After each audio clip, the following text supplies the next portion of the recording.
ನಾನು 35 ವರ್ಷ ರಾಜಕೀಯದಲ್ಲಿ ಈಗ ಅವ್ರ ಜಾಗ ಅಲ್ಲ, ಸರ್ಕಾರಿ ಜಾಗದಲ್ಲಿ ಇಟ್ಟಿರ್ತಕ್ಕಂಥ ಪುತ್ಥಳಿಯನ್ನು ಅಂಬೇಡ್ಕರ್. ಚಿಕ್ಕಬಳ್ಳಾಪುರ ಪತ್ರಕರ್ತರ ಭವನದಲ್ಲಿ ಸುದ್ದಿಗೋಷ್ಠಿ ನಡೆಸಿದ ಮಾಜಿ ಶಾಸಕ ಜೆಡಿಎಸ್ ಪಕ್ಷದ ಕೋರ್ ಕಮಿಟಿ ಅಧ್ಯಕ್ಷ ಜೆಕೆ ಕೃಷ್ಣಾರೆಡ್ಡಿ, ಚಿಂತಾಮಣಿ ವಿಧಾನಸಭಾ ಕ್ಷೇತ್ರದಲ್ಲಿ ಎಕರೆಗಟ್ಟಲೆ ಸರ್ಕಾರಿ ಜಮೀನು ಕಬಳಿಸಿ ಟ್ರಸ್ಟ್ ಮಠಗಳ ಹೆಸರಿನಲ್ಲಿ ಮಾರಾಟ ಮಾಡಿಕೊಂಡು ಕೋಟಿಗಟ್ಟಲೆ ದುಡ್ಡು ಹೊಡೆಯುತ್ತಿರುವ ಎಂಸಿ ಸುಧಾಕರ್ಗೆ ಡಿಸಿ ಸಪೋರ್ಟ್ ಆಗಿ ನಿಂತು ಸರ್ಕಾರಕ್ಕೆ ಸುಳ್ಳು ವರದಿ ನೀಡಿ ಸರ್ಕಾರಿ ಜಮೀನು ಕಬಳಿಸುತ್ತಿದ್ದಾರೆ. ನಿನ್ನೆ ಉದ್ಘಾಟನೆಗೊಂಡ ಅಂಬೇಡ್ಕರ್ ಭವನ ಕಟ್ಟಡ ಶಂಕುಸ್ಥಾಪನೆ ಮಾಡಿದ್ದು ನಾನು ನನ್ನ ಶಾಸಕರ ಅವಧಿಯಲ್ಲೇ 4 ಕೋಟಿ ಅನುದಾನ ಹಾಕಿ ಪ್ರಾರಂಭಿಸಿದ್ದು. ಆದರೆ ನಿನ್ನೆ ಉದ್ಘಾಟನೆಗೆ ಮಾತ್ರ ನಾಮಫಲಕ ಹಾಕಿಸಿ ಶಂಕುಸ್ಥಾಪನೆ ಬೋರ್ಡ್ ನಾಪತ್ತೆ ಮಾಡಿದ್ದಾರೆ.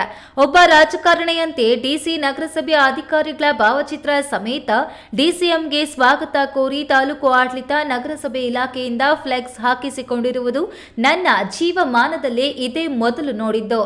ಇಂತಹ ಸ್ಥಿತಿಗೆ ಅಧಿಕಾರಿಗಳು ಇಳಿದಿದ್ದಾರೆ. ಇದಲ್ಲದೆ ಎಂಸಿ ಸುಧಾಕರ್ ಸಚಿವ ಸ್ಥಾನ ಇಳಿದು 2 ತಿಂಗಳಾದರೂ ಜಿಲ್ಲಾಡಳಿತ ಭವನದಲ್ಲಿ ಅವರ ನಾಮಫಲಕ ತೆಗೆಸದೆ ಅವರಿಗೆ ನಿಷ್ಠೆ ತೋರುವ ಕೆಲಸ ಮಾಡಿದ್ದಾರೆ. ಸರ್ಕಾರಕ್ಕೂ ಉನ್ನತ ಶಿಕ್ಷಣ ಸಚಿವ, ಉಸ್ತುವಾರಿ ಸಚಿವ ಎಂತಲೇ ಕೆಲವು ಇಲಾಖೆಗಳಿಗೆ ರಿಪೋರ್ಟ್ ಕಳಿಸಿದ್ದಾರೆ.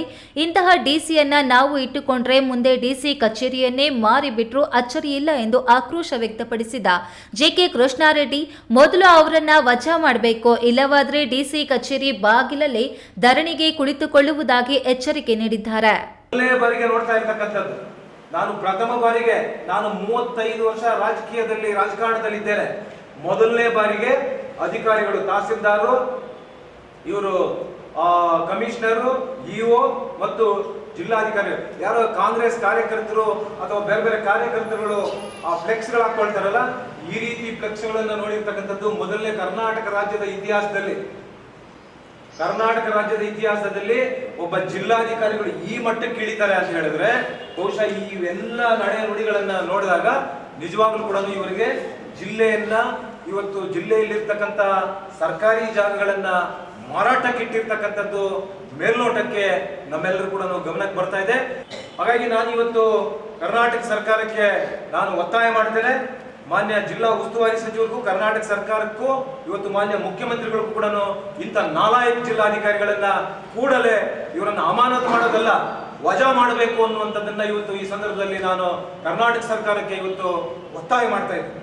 ಸುದ್ದಿಗೋಷ್ಠಿಯಲ್ಲಿ ಜೆಡಿಎಸ್ ಜಿಲ್ಲಾಧ್ಯಕ್ಷ ಮುಕ್ತಮುನಿಯಪ್ಪ, ಕಾರ್ಯಾಧ್ಯಕ್ಷ ಕೆಆರ್ ರೆಡ್ಡಿ, ಪ್ರಭಾ ನಾರಾಯಣಗೌಡ, ಅರುಣಮ್ಮ, ಶಾಂತಮೂರ್ತಿ, ಮಂಜುನಾಥ್, ನರಸಿಂಹಮೂರ್ತಿ ಇತರರು ಹಾಜರಿದ್ದರು. ಕ್ಯಾಮರಾಮ್ಯಾನ್ ಅಖಿಲ್ ಜೊತೆ ಕೆಎಸ್ ನಾರಾಯಣಸ್ವಾಮಿ, ಈ ನ್ಯೂಸ್ ಟಿವಿ, ಚಿಕ್ಕಬಳ್ಳಾಪುರ.